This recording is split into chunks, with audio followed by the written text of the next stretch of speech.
Hey guys, this is my interview of Derek Gaunt. Derek is a member of the Black Swan Group, one of our instructors, and was one of the most important hostage negotiators in the entire Washington, D.C. metro area, and a great leader. Derek has written a fantastic book called Ego, Authority, Failure, and we talk about it in this interview. Listen to this interview, you're gonna get a lot out of it, a lot of fantastic leadership insight, tips, and advice. The great Derek Gaunt, a great guy, a great negotiation instructor, and a great leader. Please enjoy the interview. I'm Chris Voss, the author of Never Split the Difference. And we are talking today to Derek Gaunt, who's someone that I'm not sure there aren't that many people I have more respect for. Derek is a guy that I've been blessed to be friends with since about 2001, 2002. He's part of the Black Swan Group, and he is the author of Ego, Authority, and Failure, leadership book on the principles of hostage negotiation and tactical empathy. Derek was the commander of the Alexandria Police Department hostage negotiation team and the Alexandria County hostage negotiation team and the Girl Scouts of America hostage negotiation team. And I have said in the past, and it's absolutely true, when Derek was running his teams in DC, he was the most important, the most influential negotiator in the nation's capital. So pleasure to have you on today, brother, officially as a guest of my show. I appreciate the invite. Happy to be here. And you're too kind in your introduction. I appreciate that. Yeah, well, when I'm talking, you never know from me when you're going to get sincerity, you're going to get ambushed, right? Yeah. It's sometimes you're hit in the face with a feather, sometimes you're hit in the face with a brick. But you know you're going to get hit in the face with Chris Voss. Yes, indeed. All right, look, man, ego, authority, failure. What's that about? What's behind that? Talk to me. Yeah, so the impetus for writing the book was there's a plethora of information out there now about the importance of emotional intelligence in leadership. The concept was first introduced in the 1990s, and in the intervening 20-odd years, we're still talking about it. We're still talking about how there is What's that? Are you Al Gore? Back in the 1990s? Yeah, he was at the same time he was inventing the internet. This concept of emotional intelligence was brought into public discussion by Daniel Goleman by a book of the same name, right? Right. And in that time, there's been a bunch of books that have been written regarding emotional intelligence and its importance in leadership, and yet it's still a problem. People still haven't made it a standard within their organization. All right, so what do you think the problem? Because I would say sometimes a problem like, I've read a book on sales before, and while it outlined the problems, it didn't talk to anybody about how to fix them. Yeah. They gave you these generic boilerplate suggestions. Be nicer. Be nice. Nurture. Yeah. Don't be a jerk. Create a positive environment. Talk better to your employees. Without actually telling you what to say or how to do it, right? Exactly. Execution is the problem. That's part of the problem. And the other part of the problem is ego and authority. Gets in the way of anybody learning any new skill. And you and I have been doing business together. When I say doing business, I mean teaching hostage negotiation practices and principles to the business world for the better part of almost 10 years now, right? And it took me almost that long to realize that hostage negotiation, business negotiation, it's just a difficult conversation. And it took me 10 years to figure out that leaders are involved in difficult conversations every single day. So, light bulb goes off. Why not take what we used in hostage negotiations to manage those difficult conversations and provide them to business leaders, managers, bosses to improve their communication skills between them and their peers and them and their downliners. And that's so let me ask you a question, because it's interesting. You're also making me wonder about if it's a hostage negotiation, it's a difficult conversation. What we often don't see in a hostage taker is that they're really scared. They're actually just scared. They're insecure. and we can't come at them directly. So Yeah. your followers, employees, people that are giving us a hard time, they're probably actually really scared. Do you think? I think fear has a lot to do with it. But I think along with that fear is the failure to deliberately recognize the impact that the boss's words is going to have, or boss's words are going to have on the employee, and how they're going to respond to it. All right, so let's break it down a little bit. All right, so boss's failure to recognize impact, ego problems, because you kind of ego authority failure. So ego's a big problem. Boss's ego's getting in the way. What do you mean by that? So I opined, if you will, in the book that ego is an emotion just as strong as fear, just as strong as anger, just as strong as frustration, because it's inextricably linked to our self-image. And when we are trying to protect our self-image, we'll go through to great lengths, and that's the clouding of the judgment that ego provides. And authority supports and feeds ego. They are the mother and father of toxic leadership if they're not held in check, if they're not recognized for what they are. Ego and authority, mother and father of toxic leadership. Yeah. Right. Interesting. All right. So when people feel either of those two are threatened, then wicked stepmom, wicked stepdad comes out and makes everything bad. Right. Yeah. And I don't want anybody, I don't want you, I don't want anybody else that reads the book to think that I am saying that ego and authority are 100% evil, because they are not. There are appropriate times when your ego and authority have to come into play as a leader. You know, as retired Colonel George Reed said to me as I was researching the book, he said, when the enemy is inside the wire and you're passing out the last rounds of ammunition, your ego and authority better be there. They better be on point, because your communication has to be more assertive and more direct.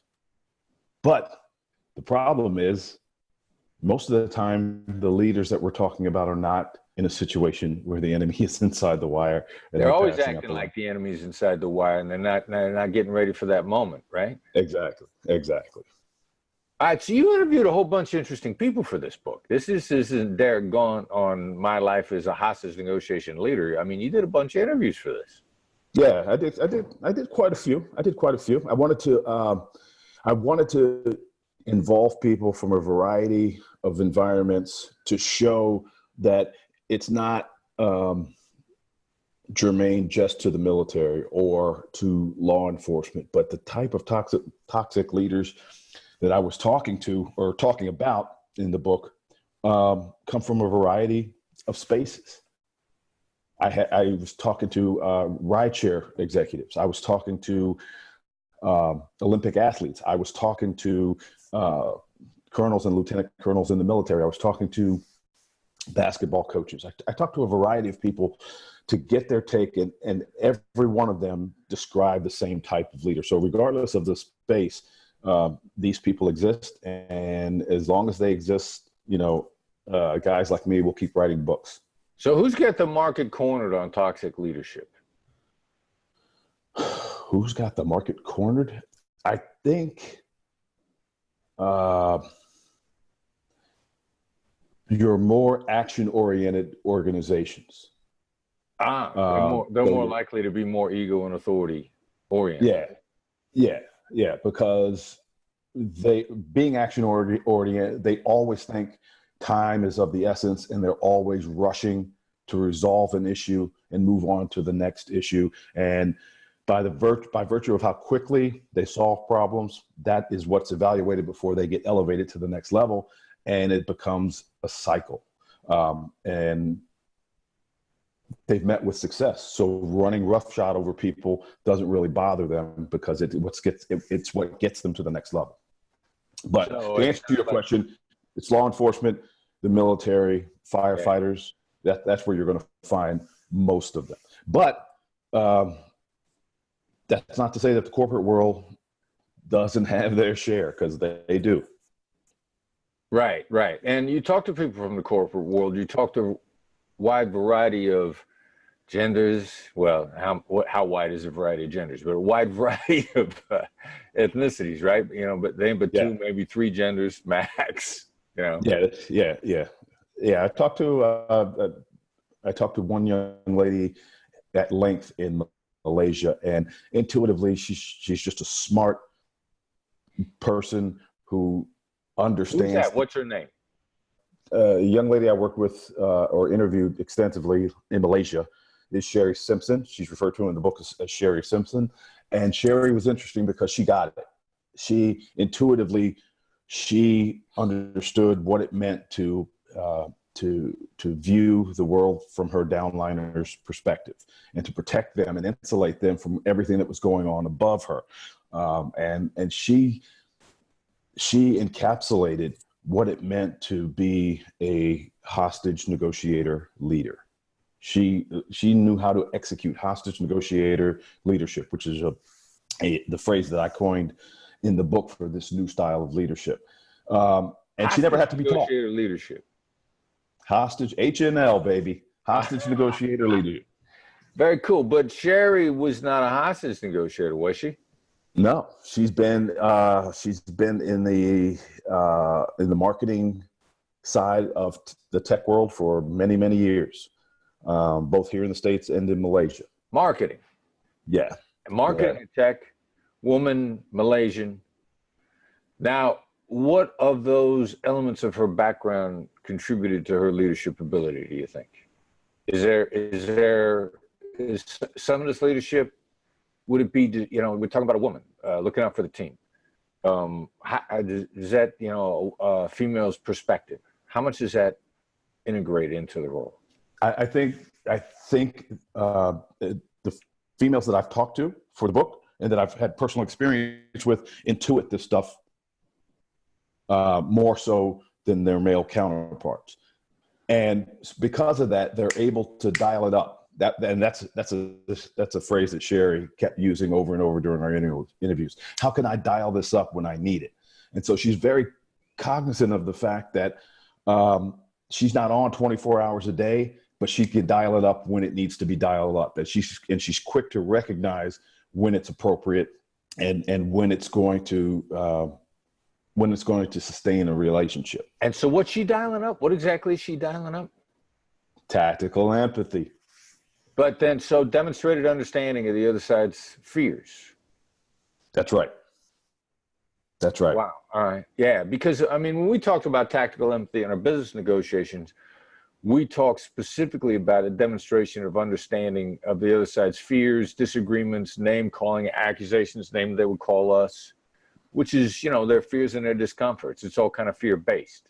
Right. So Sherry's dialing up her awareness of her employees, her followers' fears, and articulating that, and it's getting the job done.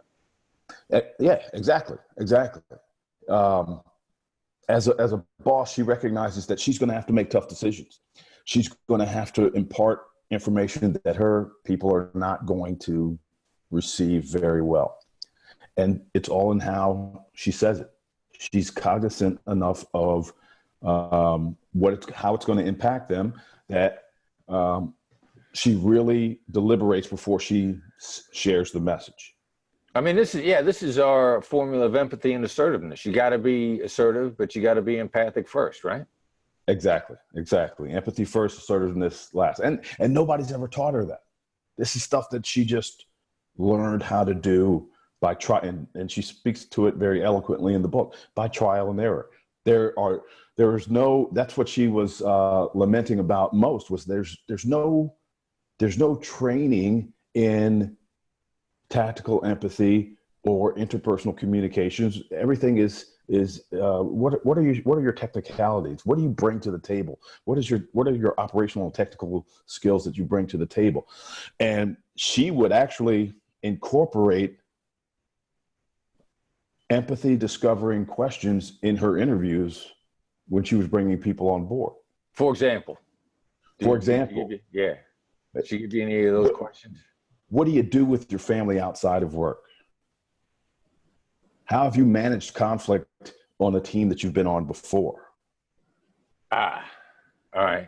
So she's looking for core values. She's looking for how they interact with people and problems, not success. Like half the business questions out there, how do you succeed? Yeah. Yeah. And this is a really bit, what do you do when you fail or when it goes bad or when a train wreck starts? Yeah. Yeah. How do you manage to keep a working relationship with someone who has considerable philosophical or political differences from you? All right. So the way you're talking about this, I mean, we're talking about this as it's a woman that's applying it, but this is not necessarily a feminine trait. But the example is a woman has picked it up faster. Yeah, for sure. So is she an outlier? Is there is this a profile of a great leader? Yeah, I'm not sure exactly what I'm asking, but I'm trying to get a fix on, if you're a man, should you be scared? If you're a woman, what should you be scared of? I mean, how do we apply this? Where are our weaknesses? What do we have to be aware of?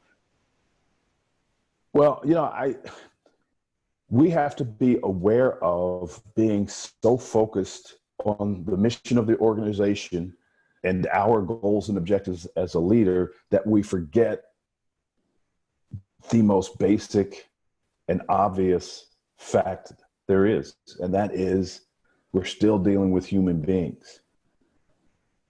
And one of the other women that I interviewed for a remarkable company said that they intentionally changed the name of her department from human resources to human relations. So they still handle all of the administrative stuff that your normal personnel department or human resources department would handle. But just the mere fact that the company was smart enough to change the name to human relations is huge to me. Are we at liberty to say the company that did that? We are not at liberty. She was very clear about that. Okay. It's a large communications company, but they get it. They and top down, they get it. Now there are pockets within their organization where they still have issues, but they're dialed in on extricating those issues. One story that she related to me was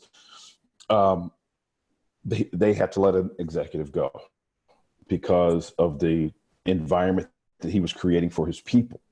And she says, before we undertake any kind of action like that, there is a very robust remedial training program, if you will, that the offending leader has to go through. And this particular person went through 2 years of that, and he still didn't get it. And finally, they had to let him go. And this was a guy that had a lot of institutional knowledge. All right, so this flies in the face a little bit. You hear a lot of business advice: slow to hire, quick to fire. This is a application not being quick to fire, but quick to take action, quick to try to salvage an employee, right? Yeah. She went out of her way to try to salvage many employees before they ultimately were asked to move. There are a couple of stories in there where she talks about walking them out of the door. And then there are other stories in there where she says, if we just do things another way, we can save this person's job. The data and facts and information doesn't always equal you have to have somebody leave. Sometimes if you think outside the box, and I hate that cliche, but if you come up with other options, you're able to salvage people that otherwise would have had to been walked out of the door, along with a lot of skill. So the box, then, think outside the box. Would you define the box as how have we done it up to now? We just got to make sure we don't do it that way? Yeah, well, how we've done it, yeah, that's pretty much it. How we've done it up to now. For example, she was talking about a reduction in force, and the reduction in force is pretty cut and dry. We have to cut this many positions, so you see where you're going to take 12 people from this department, 12 people from this department, until you get to the number that you need, and then you execute. Well, she knew that if we cut a certain number of these positions, specifically with the personnel that were on the chopping block, a lot of institutional knowledge would have walked out, and it would have crippled some of the departments where these people worked. She's looking at net gain. Exactly. As opposed to just what the aggregate numbers say, that this, because pretty much it's cut and dry. You identify it, you select, you execute, and that's it. And that's what the numbers were telling her. That's what the numbers were telling the senior executives to do. And they said, go out and execute. But before she executed, she went through the numbers and she said that there's another way to do this. And because at the end of the day, the reduction in force was to do what? Save some money, right? Yeah, and well, she's looking much more at net loss and replacement costs. Exactly. And so when she did that, and she divided by 2 and carried the 1 and all of that, she was able to figure out that if we move, instead of 12 of these positions, we move 6 of these positions over to another area, we could save these 12 people who were on the chopping block. And while the executives really hadn't thought of it, they weren't opposed to it, and they let her execute, and they saved the dollars that they were looking to save by letting people go. So she was able to salvage quite a few positions that way, because she's working for a people company. Oh, actually, she called it a heart company. My company is a heart company. What does that mean, a heart company? It's a family-owned business, and they filter their thinking process through their heart.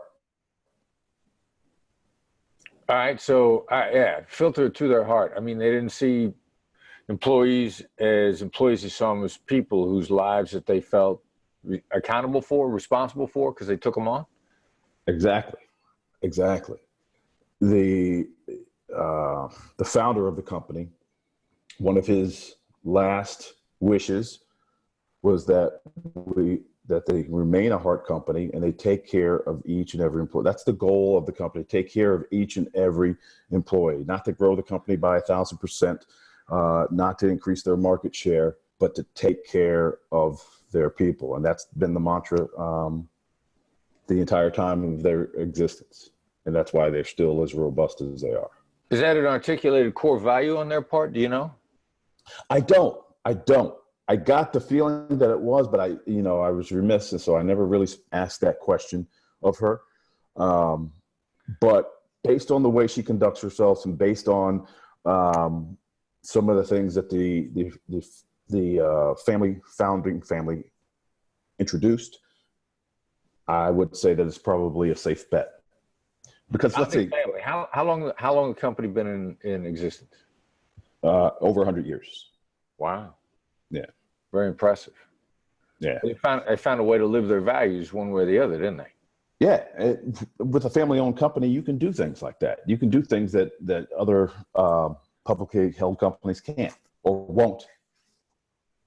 All right, so leadership advice. You want to be a good leader, you're in a bad environment. What do you do? You want to be a good leader? Stop thinking it's about you.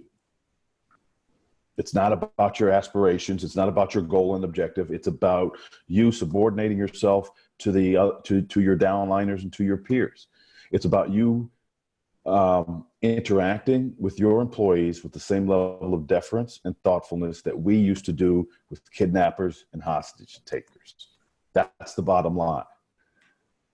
So you worry about how they're going to react. I mean, you kind of get out of your own way, right?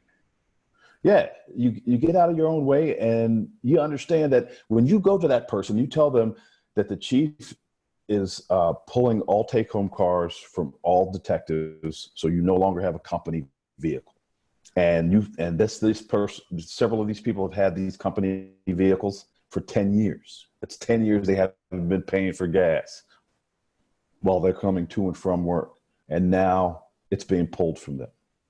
That kind of message needs to be thoughtfully considered before it's being relayed.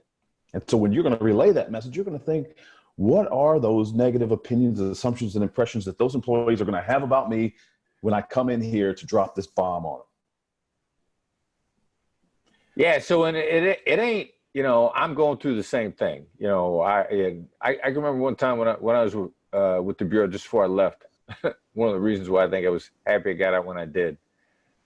They started cutting travel budgets. So we were the only time an FBI agent at that time could fly business class is if you had to be someplace. Travel restrictions. If you got to fly for over 8 hours or something, then they make you government rules, or you got to stop off and spend the night, get a good night's sleep before you keep going.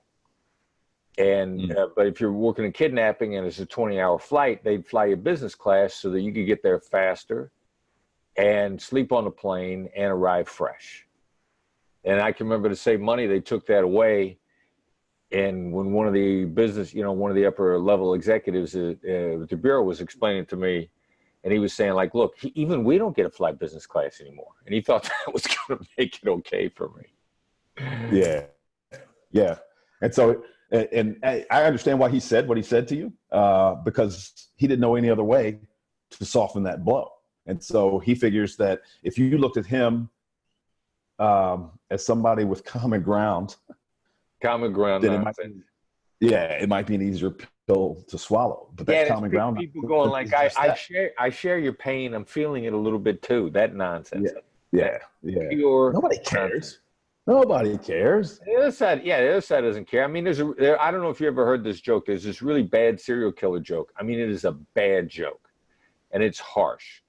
But unfortunately, it's a great example. A serial killer is dragging a little kid off into the woods, and it's dark and scary. And the little kid says, "Oh my God, I'm scared." And the serial killer says, "Yeah, what about me? I got to walk back alone."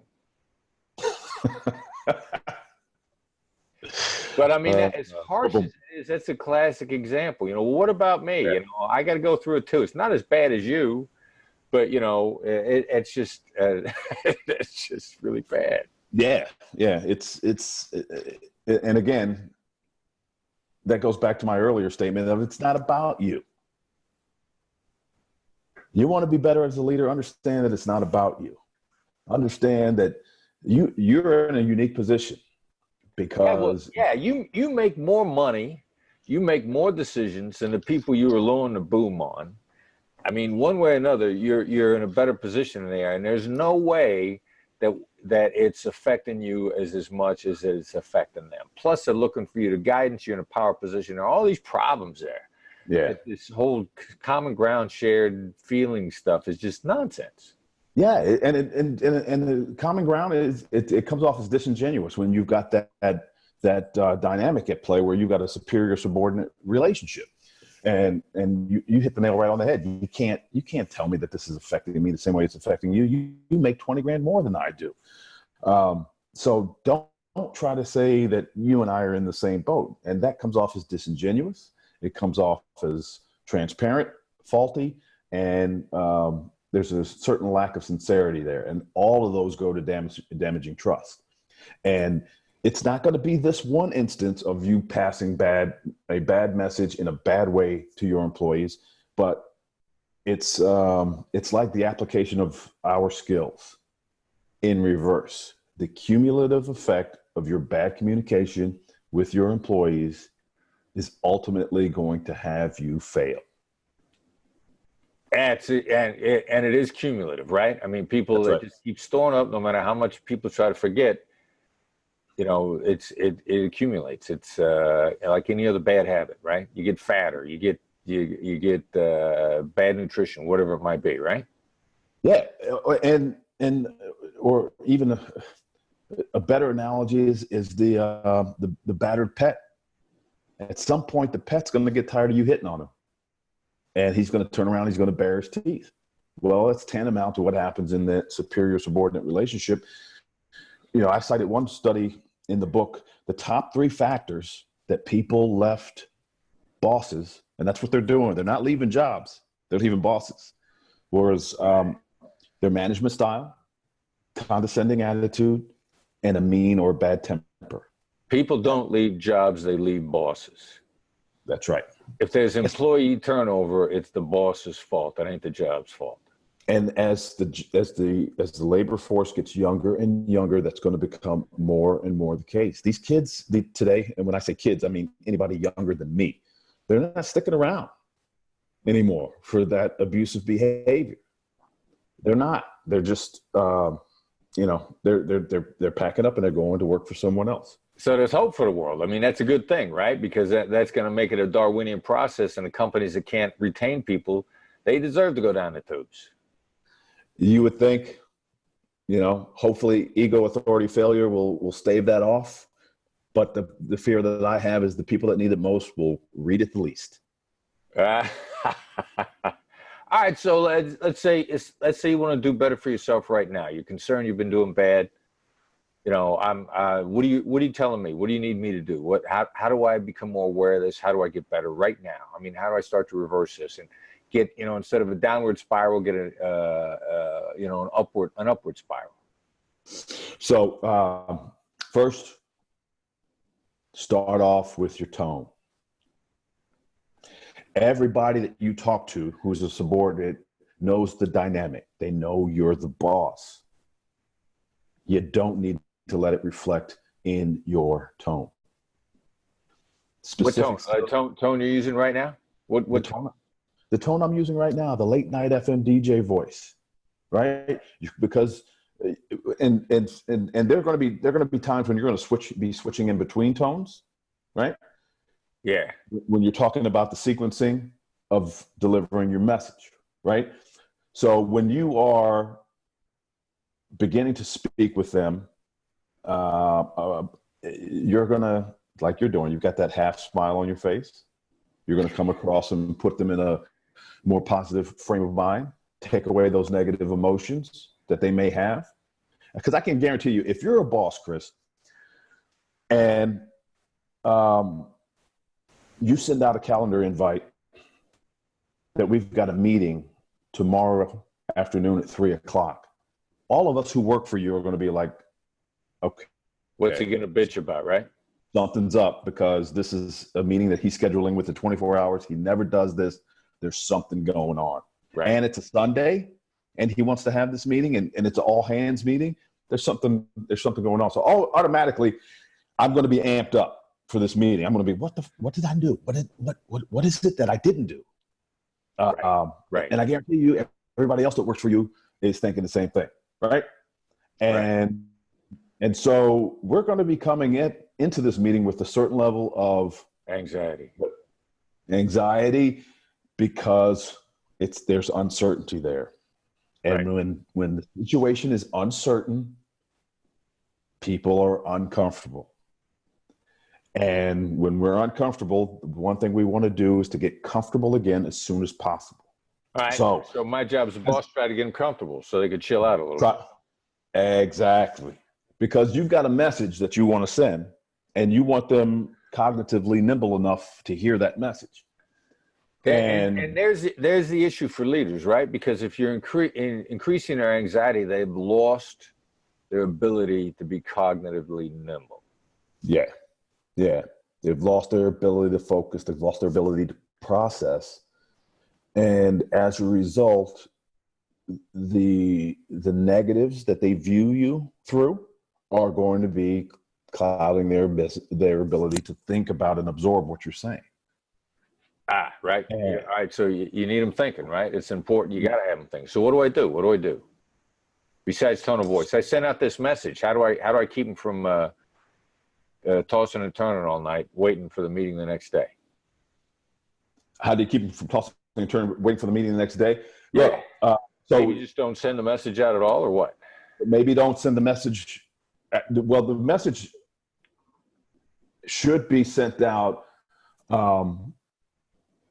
with probably an accusations audit in the message, the accusations audit where you're labeling that negative beforehand.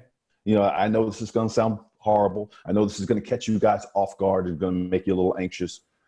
There's a meeting scheduled tomorrow at 3 p.m. on Zoom, and here's the dial-in instructions. And just leave it at that. Simple. Simple. Yeah. Very, very. And I will tell you, one of the things that I was really encouraged about your description of accusations audit, that particular tool, because, we were jointly coaching some negotiators the other day, and I was really blown away when one of the guys said they really got the concept of accusations audits from what was written in your book, not mine, but what was written in yours. And I was blown away by that. And he was talking about it in reference to the story with the SWAT guys, right? When you get some funding out of the SWAT guys? Yeah. All right. So, and approximately where is that in the book? Because people, you got to get the book. You got to get Ego, Authority, and Failure.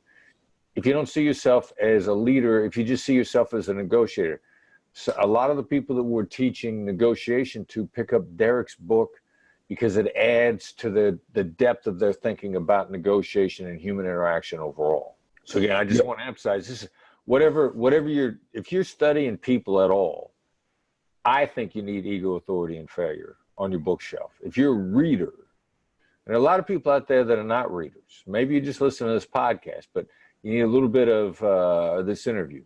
Maybe just listen to this interview. You need a little more depth. You got to read some. You got to read. You got to pick up the book. Reading is absolutely essential. And Ego, Authority, and Failure is something you got to read. You just got to read it. And I apologize for the interruption on your story. But no, I like the endorsement.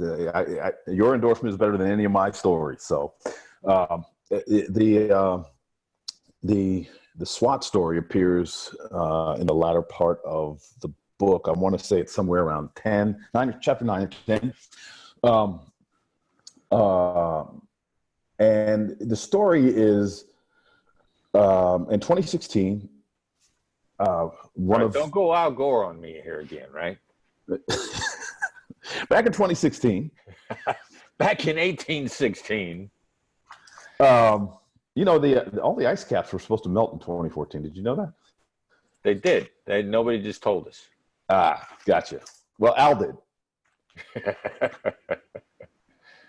So I got information from one of your old colleagues. I don't know, not a colleague. He worked in the bureau at the same time you did. He had gone overseas to attend a 2-week negotiator school in Spain.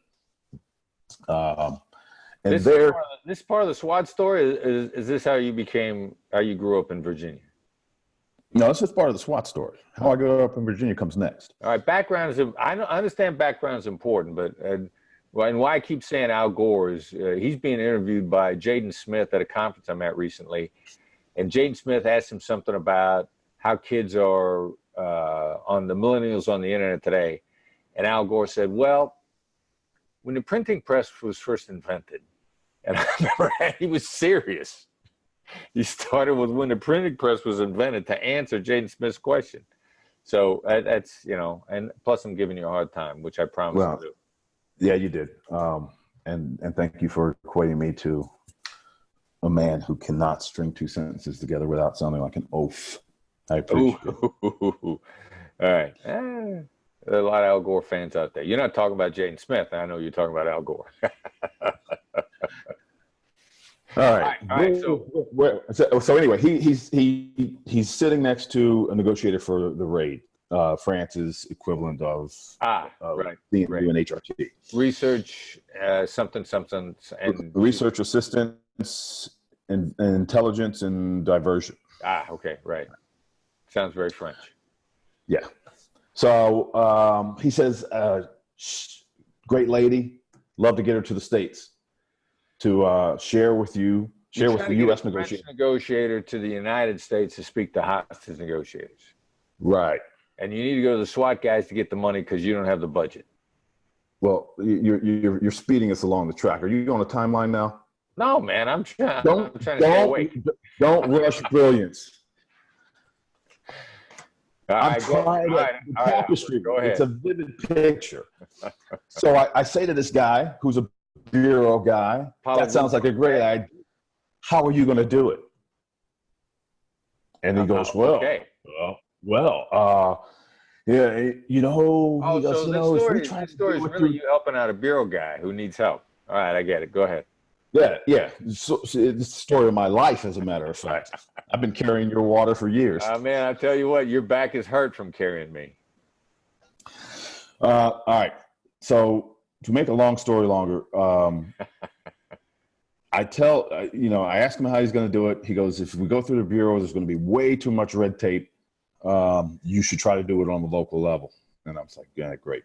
Thank you. So I talked to a guy at the Council of Governments. He says, I know that the SWAT subcommittee is sitting on $80K of money, training money that they haven't spent in a dime of in 3 years. They're hoarding. So they're sitting on, yeah. Right. So not only have they not only do they have a lot of money, they haven't touched it. So he says to me, I'm sure if you called the chairman of the SWAT committee, you could probably convince him into giving you the cash. I said, okay. So I call him. He goes, yeah, Derek, that sounds like a great idea. I can't make that decision unilaterally. You're going to have to come and address the group.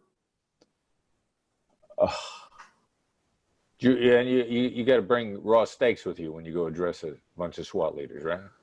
And you better bring enough, because the 1 or 2 cats that don't get fed are coming after you. Right.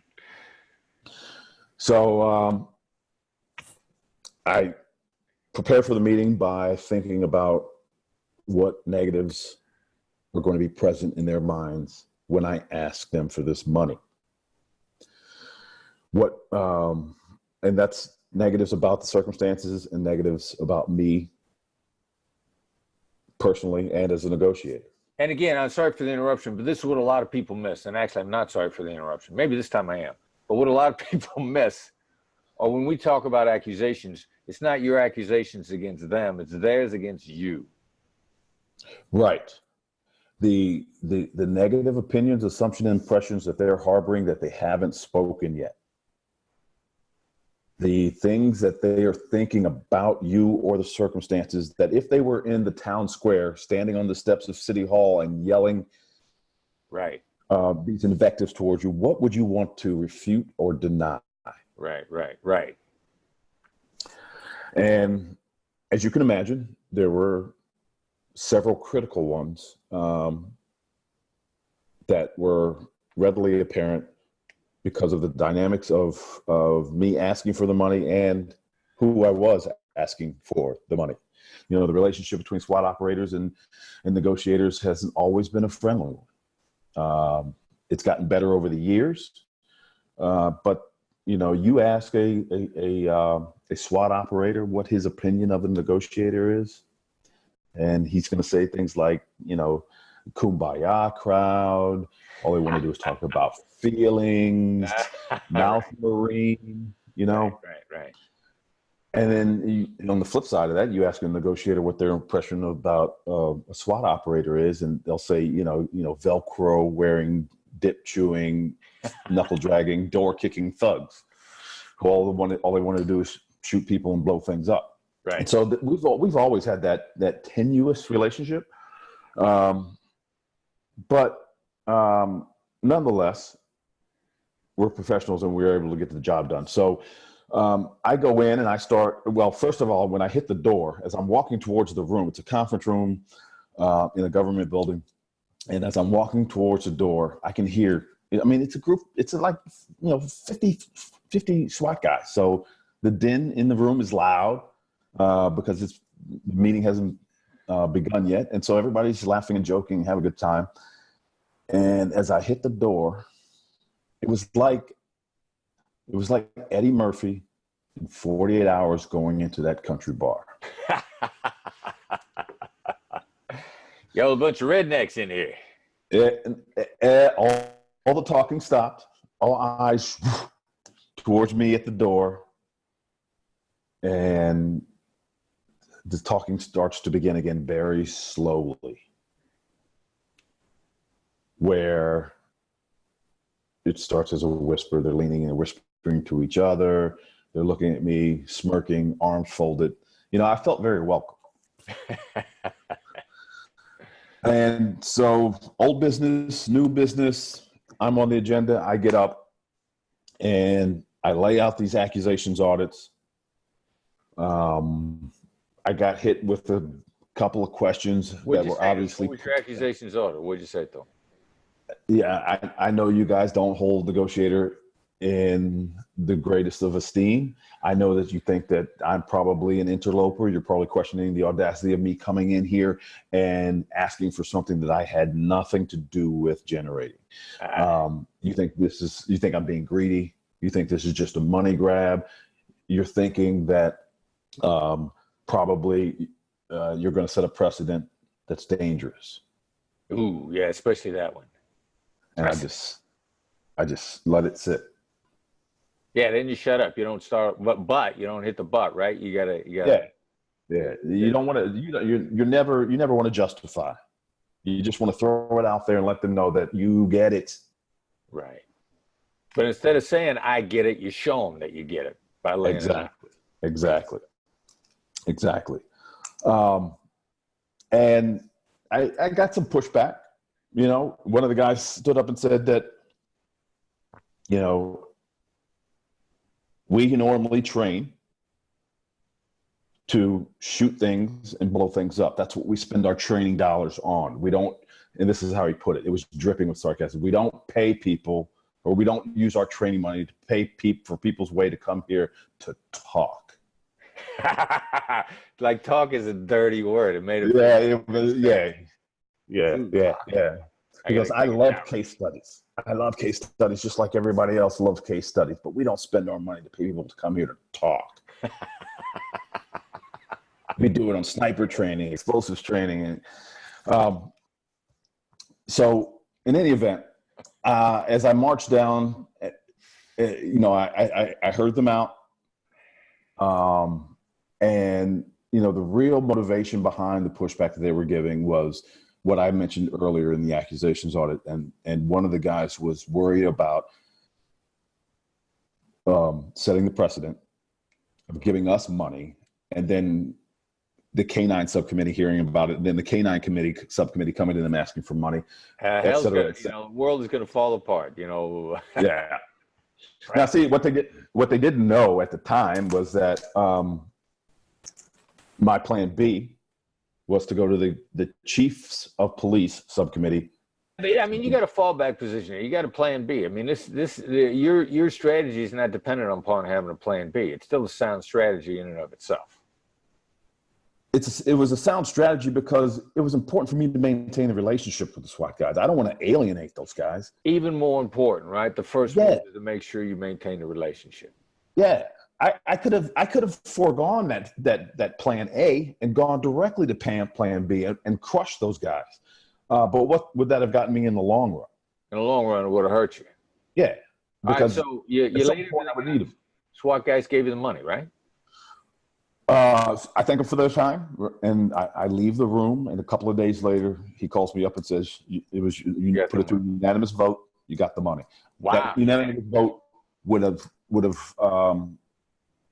not have occurred if I had not gone in and addressed those negatives at the beginning of our meeting the way I had. It just wouldn't have happened. It would not have happened. Right.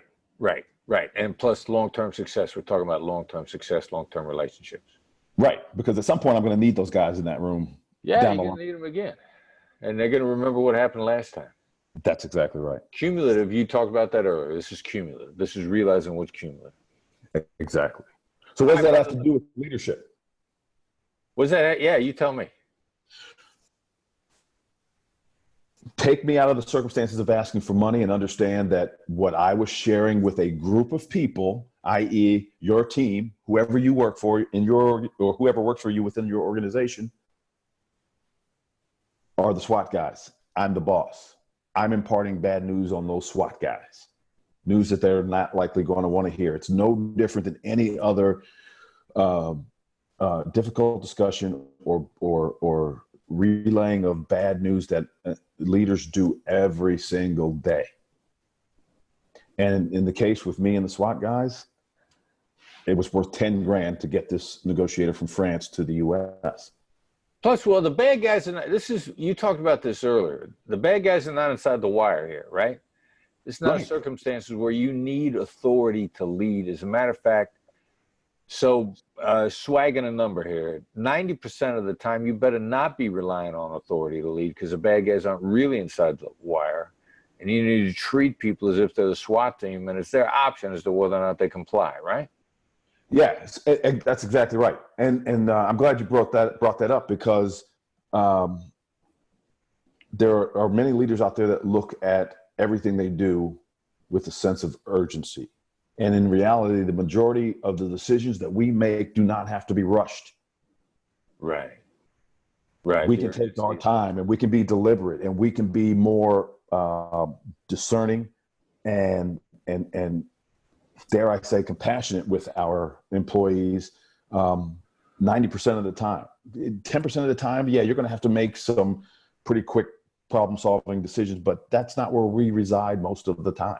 So we You have to stop get that. more done by being compassionate. Yeah. It goes back to what we talked about earlier. If you're compassionate, you're putting those people in a positive frame of mind. You put them in a positive frame of mind, you create that environment that they want to work, motivation increases, morale increases, performance increases, everybody's happier. So if you're a mercenary, if you're a sociopath, you want to be more compassionate because you get more. Well, that's what they do, right? Deliberately. Well, and They show that. works, right? The bottom line Right. is it works. It requires a little amount of effort. All right, brother, I'm going to cut it off here. All right. Sounds good. Listen, again, ego, authority, failure.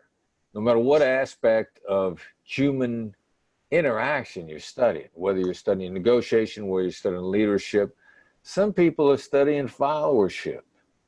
I mean, this is emotional intelligence. This is another take on emotional intelligence for more productive interactions, that if you're reading to get smarter, you got to buy this book. And if you're not reading to get smarter, you are not getting smarter. So buy Ego, Authority, Failure. Get a lot out of it. Thanks, man. Thank you. Appreciate it.